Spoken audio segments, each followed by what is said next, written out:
Magandang araw mga kabayan. Nagbabalik po muli ang inyong lingkod upang magbigay sa inyo ng mga bago at nagbabagang mga balita. Congresswoman Migs Nograles tinawag na bubita ng mga netizens. Sayang daw ang ganda kasi hindi marunong sumagot ng simpleng tanong. Karen Davila parang pinaupo si Nograles sa hot seat dahil sa kanyang mga tanong. One-on-one interview, parang naging boxing na sa sobrang init ng talakayan. Para sa buong impormasyon, panoorin ang buong video. At kung bago ka pa lamang sa aking channel, huwag kakalimutang mag-subscribe, pindutin ang notification bell at piliin ang all upang laging maging updated sa mga bago at nagbabagang mga balita.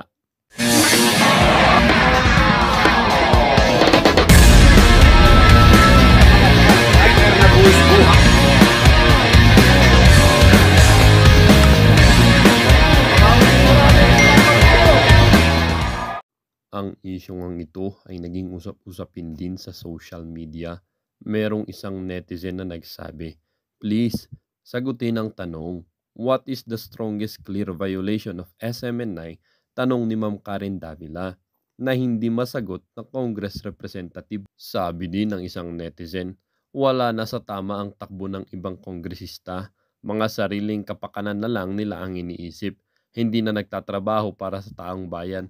Dapat alisin yung senadora na lang ang ilag. Sabi din ng isang netizen, "Tsk, tsk, sayang ang ganda. Di baling pangit basta matalinong magsasagot.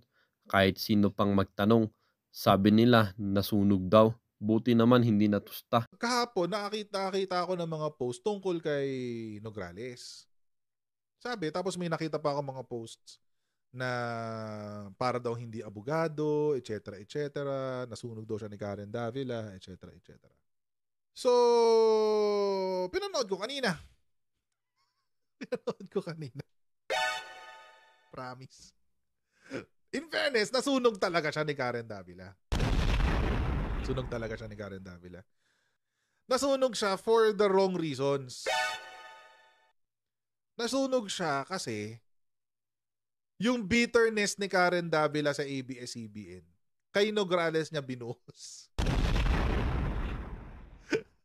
Lang yata si ABS kasi lakas mang copyright na ito eh. Ito kasi yung nangyari. Ito yung ganap. Ay, naku. Anyway, ito na. Hanggang dito lang yung pwede kong ipakita. Yan. Tignan nyo naman, mukha pa lang ni Karen Davila, alam nyong gigil na eh. Gigil na gigil. Tignan yung pagbumukhang yan, no?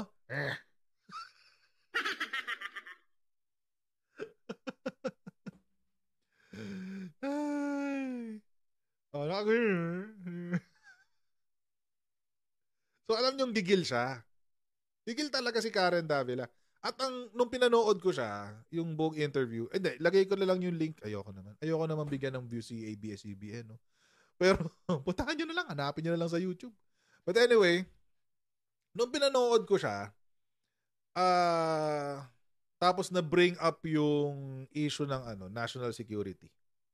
Doon nagkumpisang magalit si Karen Davila. Nagalit talaga siya. And I think na-trigger siya doon eh. Na-trigger siya doon sa national security. Kasi nung binanggit ni Nograles yung national security issue, doon na nag-umpisa yung barrage of questions ni Karen Davila. Not about the current issue ng SMNI. Take note, hindi sa issue ng SMNI. Kung hindi, the past administration.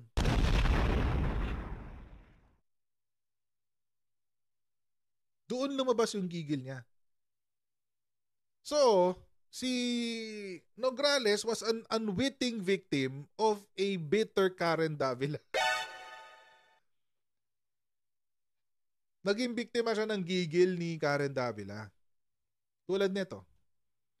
Sabi, Congress now fighting against disinformation. But during the past administration, disinformation was actually tolerated. Ayan. Sabi ni Nograles, I can't speak for the past Congress. In fairness to the girl, totoo naman. She cannot speak for the past Congress. Hindi naman siya kung si Congressman, wala na palang posisyon si Mike Defensor, no? Kung si Mike Defensor ang natanong niya, malamang may sagot si Mike Defensor sa kanya. Kaso hindi. Sabi, you have the same people angry with this information today, but it was used against journalists, opposition lawmakers for the past 6 years and was tolerated by Congress. Dito nag-isa si Nograles. That's the previous Congress po, Miss Karen. I cannot really speak on behalf of the other congressmen and the past Congress. Wala po talaga. Hindi po ako abogado nila and I'm only just one vote in Congress. Even with a heavy heart na taga Davao din naman po ako na yun yung lumabas. I cannot be silent naman po kung may nakita tayong mga violations. Okay. Nograles versus Nograles yan. Correct. Nograles versus Nograles yan. Bakit? Kasi yung nag-approve ng, if I'm not mistaken, yung nag-approve ng SMNI franchise was yung magkapatid na Nograles. Na nasa Congress nung panahon na yun. Anyway. Tapos, doon tinapos na ni Karen Davila. Pero even before this point, may usapan na doon sa yung tipong sinabi na yung sa question ng yung national security. So, ibig sabihin, parang English pero tatagalogin ko na lang. Tapos ipa-paraphrase ko. Ito na lang. So, ibig yung sabihin, sabi ni Karen Davila. So, ibig yung sabihin, yung Congress, may karapatan na pigilan ang freedom of speech. Parang ganon. Yung journalism. Kasi under Soto Law, may exemptions kami, etc., etc., etc. Tapos ngayon sa Congress, binabatikos nyo sila Jeffrey Celis at saka Lorraine Badoy dahil sa source nila, sa maling pagbabalita nila. Tapos sinabi pa ni Karen Davila, sabi niya, I have no love lost for SMNI. Ibig sabihin, wala akong pake kay SMNI, sabi niya. Parang gano'n, no love lost I have no love lost for SMNI. Pero, bakit gano'n? Ganyan. O syempre, siya kasi yung nag-author nung suspension ng franchise ng SMNI. So, paulit-ulit lang, si Nograles, ang paulit-ulit lang yung sagot is, may nakita kasi kaming violation and because of that, saka kami saka kami nag-recommend ng suspension. Yun lang naman. Tapos, nag-move on si Karen Davila doon sa experience niya, quote-unquote. Hindi niya sinabi experience Pero kung papainggan nyo yung tono ng pananalita niya, yung sa ABS-CBN franchise. Kasi ang gusto niyang ipahiwatig etong si Congress ay nagpa-power trip. Tulad ng pagpa-power trip ni Congress noon sa ABS-CBN. Yon, kaya may ganito. Kaya may comment na past administration. Yon. Ayan na sabi ni Vanderleaf, yung Congress non-editor. Sinabi yun ni Karen Davila. So, is the Congress now the editor-in-chief of all media practitioners? Parang ganon. Parang ganyan yung sinabi niya. Yon. Ngayon, dahil sabi ni Karen Davila, this is not about SMNI, but it is a matter of principle. Nung sinabi niyang matter of principle, ay alam mo na agad ang pinapatungkulan niya, ABS-CBN franchise. Alam mo na agad. So yung ang kamawang ale, napagbunto na ng galit ni Karen Davila. Diyos ko. Tapos sasabihin ng mga tao, wala namang koneksyon ng SMNI at ABS-CBN. Come on, don't give me that BS. Hindi sila magkapareho kasi, alam nyo, parehong kakamping at DDS yun ang sinasabi. Hindi magkapareho ang SMNI at saka ABS-CBN. Bakit? Kasi, yung mga kakamping, sasabihin nila, hindi parehong ABS-CBN at SMNI. Kasi, si ABS-CBN number 1 is a, what do you call this? yung prangkisa nila is na-expire at hindi ni-renew yung kanilang prangkisa. At bakit nila sinasabing ganun? Kasi ang gusto nilang palabasin, wala kaming violations. Yun ang sinasabi ng mga kakamping. Yung mga DDS naman ang sabi, hindi pareho ng ABS-CBN at SMNI. Bakit? Kasi kami, si SMNI, merong active na prangkisa. Ang ginagawa lang, pinag-iinitan sila ng Kongreso. Sige, sabihin na natin ganun. I'll give you the benefit of the doubt. I'll give you the benefit of the doubt. Pero you have to admit mga kakotsero, na ang nangyari sa ABS-CBN franchise at ang nangyayari ngayon sa SMNI ay parehong politically motivated. You have to admit at least that. Pareho lang yan. Papakita ko sa inyo Ito yung sa ABS-CBN. Kunin natin yung sa favorite ng mga DDS na Ayan, si Ana Malindogoy. Article niya to. Malamang sa malamang, siguro naman. Pabor to sa mga DDS, di ba? Bakit inano yung ABS-CBN? Bakit hindi ni-renew ang prangkise? Prangkise ang nasa isip ko. Prangkisa! Bakit hindi ni-renew ang prangkisa? Unang question is the question of ownership. That's the first issue sa ABS-CBN. Yung pagiging dual citizen ni Gabby Lopez na siyang chairman emeritus ng ABS-CBN. At yung pag-issue ng PDR sa mga foreigners. Beneficial ownership dito sa PDR. Okay. Meron na akong ginawang vlog tungkol dyan. In-explain ko kung anong beneficial ownership. Pero to summarize, ang ibig sabihin lang na beneficial ownership, kung titignan mo yung paper trail kung sino ang ultimate na nakikinabang sa isang kumpanya, siya yung beneficial owner. Yon. So, dito sa PDR, ang beneficial owner ay foreigners, mga foreign germs. Mga foreign germs, guys.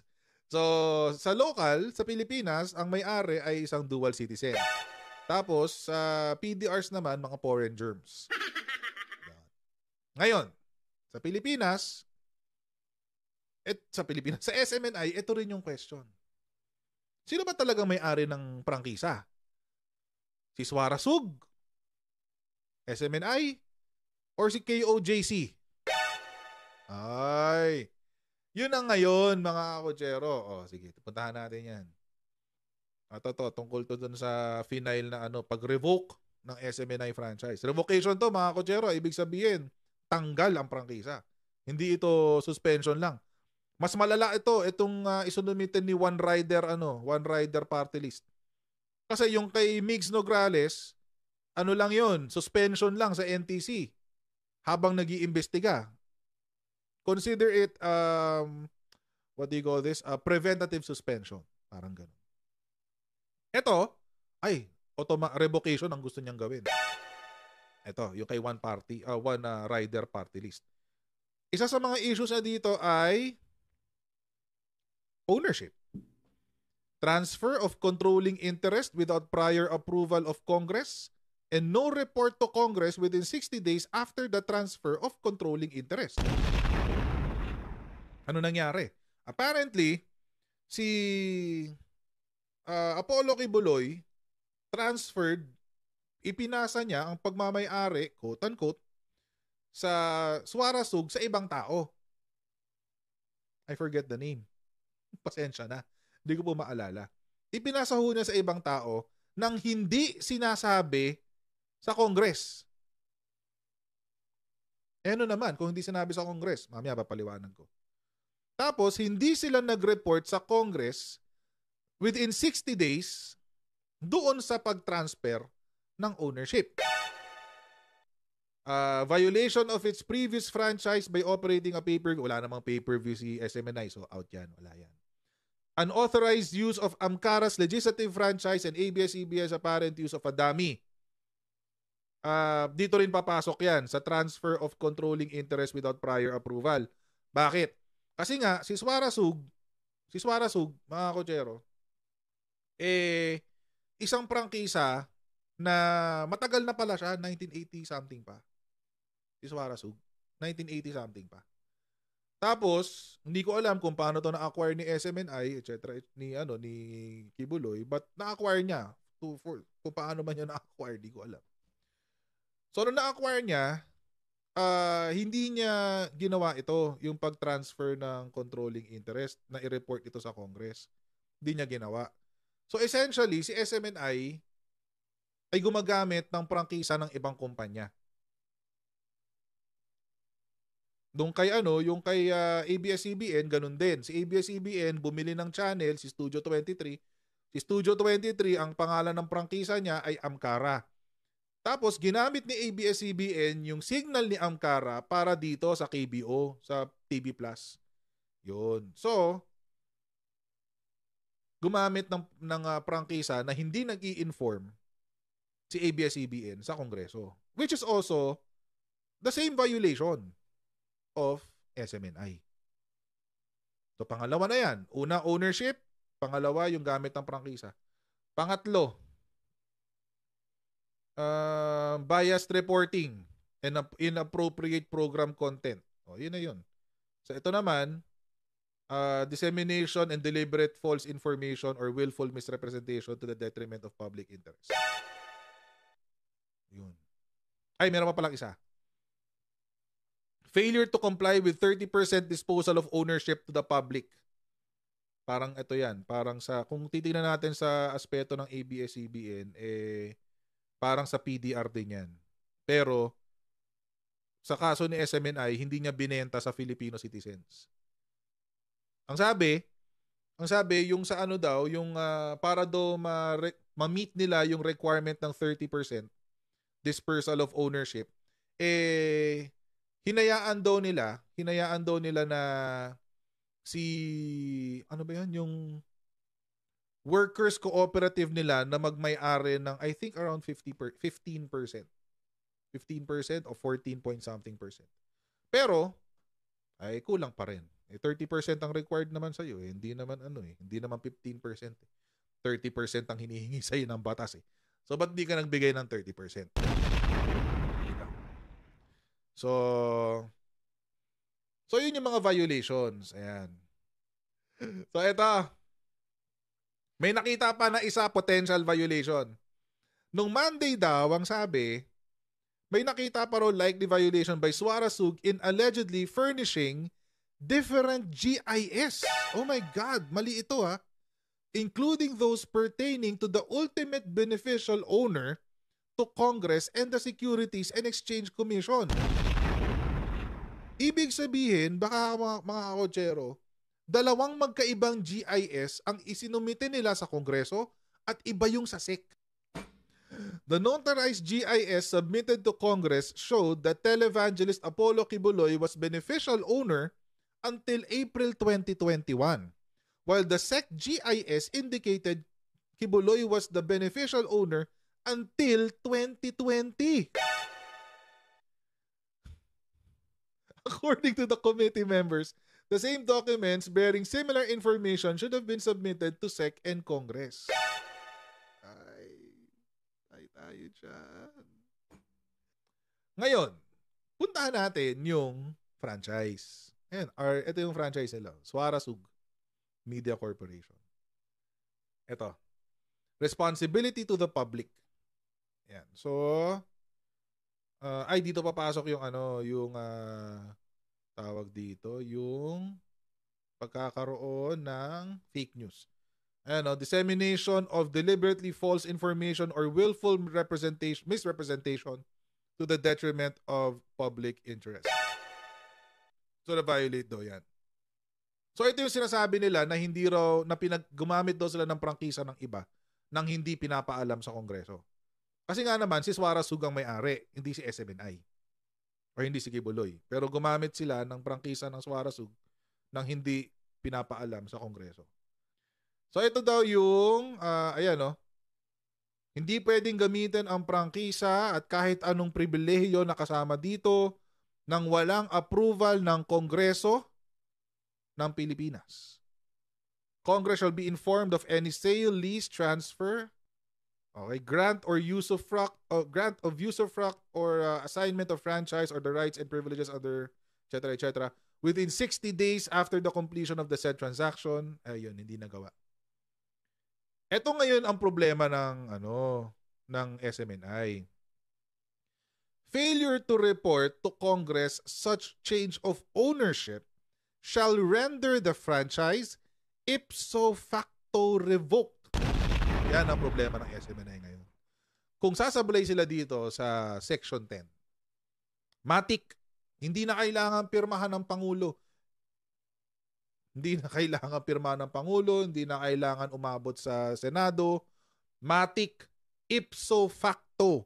At pagkakita pa lang nung violation na yan, tanggal ang prangkisa.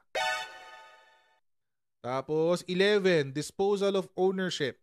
In accordance with the constitutional provision to encourage public participation in utilities, the grantee shall offer to Filipino citizens at least 30% of its outstanding stock of or a higher percentage thereof that may hereafter be provided by law in any securities exchange in the Philippines, provided that in any case where public offering shares is not applicable, the grantee shall apply other methods of encouraging public participation by citizens and corporations operating public utilities as allowed by law. Ito yata yung tungkol dun sa yung public ownership nga na 30%. Tapos sinabi ang dinahilan nga daw ay ang ginawa nila ay gumawa sila ng workers union, workers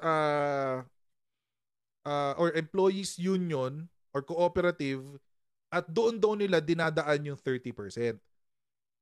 But the thing is, hindi siya umabot ng 30% yung sa workers union. Parang 14 or 15% lang, if I'm not mistaken. I forget. Pero parang nandoon lang. So, na-violate nila tong dispersal of ownership. Na-violate nila to. Ang problema, mga kutsero, pag na-violate mo tong Section 11, non-compliance therewith shall render the franchise ipso facto revoked. Paano na, guys? Next is 12, di ba? 12. Natin yung 12. Yan sa ilalim. Repertorial requirement. Madali lang yan. Kaya nila yan. During the term of its franchise, the grantee shall submit an annual report to the Congress of the Philippines. So, magsasubmit ng GIS lang naman yan eh. Ayan o. Latest GIS sheet officially submitted to SEC if applicable. Ito yung sa magkaiba. Ito yung sa magkaibang GIS. Yung sinubmit nila sa SEC, iba sa sinubmit nila sa Congress. Mas updated yung sa Congress. Mas updated yung sa Congress. 2021 kasi yung sa Congress. Yung sa SEC, 2020. Dapat daw, ang sabi, kung ganun pala ang sistema, sinumite pareho. Yun lang. So, yun yung violation ng Section 12. Hindi sila nag-report ng kung ano yung naka-sumite sa SEC. So, annual report should include an update on the rollout, development, operation, or expansion of business, audited financial statements, normal naman yan, GIS, officially submitted to SEC, certification of the NTC, and an update on the dispersal of ownership. Ito, importante yan, dispersal of ownership kasama dun. Repertorial compliance certificate issued by Congress shall be required before an application for permit certificate or any equivalent thereof is accepted by the NTC. So, yun yung violations niya. Yun ang problema ngayon ni SMNI. Kaya, mga kotsero, maghi-hearing sila sa January 2024. Deliberations na to. Deliberations na. Mukhang hindi maganda ang posisyon ni SMNI dito. Real talk lang, guys. Again, I have nothing against SMNI. I'm not pro or anti-SMNI. I'm actually wala akong pake, sa totoo lang, kay SMNI. But, syempre, dahil issue siya ngayon at maraming perspectives na umiikot-ikot, I would like to contribute in the discussion para medyo mas malinaw ng konti. Diba? So, yun. Mukhang sasabit si SMNI dito. Ngayon, syempre, yung kabila, si SMNI, sabi nila, hindi, na politika lang kami, etc., etc. Which is what Karen Davila is saying.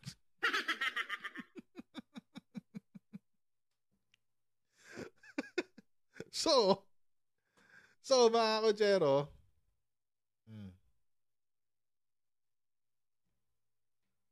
pag that's essentially what it is. Yung mga pro SMNI, mararamdaman nila kung ano naramdaman ni Karen Davila sa interview na to. Kaya ang binira niya si Nograles. Napagbunto na ng galit eh. Napagbunto na ng inis eh. Ay, naka. Pero kitang-kita nyo naman yung gigil dito ni Karen Davila, di ba? It's fresh na fresh pa yung galit niya from the ABS-CBN franchise. Kaya mga kotsero, of course, syempre mga kakamping, hindi nila aaminin na pareho ang sitwasyon ni ABS-CBN at ni SMNI. At syempre mga DDS, lalo, hindi nila tatanggapin na parehong sitwasyon ni ABS-CBN at ni SMNI. But I will say that. I will say, personally, opinion ko naman to, and feel free to dispute or feel free to argue. Walang problema. Bahala ka sa buhay mo. Pero, at the end of the day, mga kotsero, tulad ng sinabi ko kanina, you have to admit, in both cases, kung yung mga DDS, sinasabi nila na pag-iinitan si SMNI ng Kongreso, ganun din naman ang ginawa ng previous admin kay ABS-CBN. Kaya ngayon ang sinasabi ni Karen Davila, by the way, it did not come from me. It came from her. Kay Karen Davila. So yun. Again, I have nothing against SMNI. I'm not pro, I'm not anti-SMNI. Nakakagulat lang yung mga pasabog. Totoo lang. Anyway. Sa napanood niyong video mga kabayan, ano naman po ang inyong mga opinion? Ang ating comment section ay bukas para sa inyong mga komento at reaksyon. Huwag kakalimutan, do not let your thoughts left unspoken. As citizen of this country, your opinions matter. Huwag pong mahihiyang magbigay ng inyong mga saloobin, mga kabayan. At syempre, huwag nyo din pong kakalimutan i-share ang video ito upang inyong mga kaibigan at kapamilya ay maging aware din sa kung anong nangyayari sa ating bansa. Huwag din kakalimutang mag-iwan ng like. Hanggang sa muli!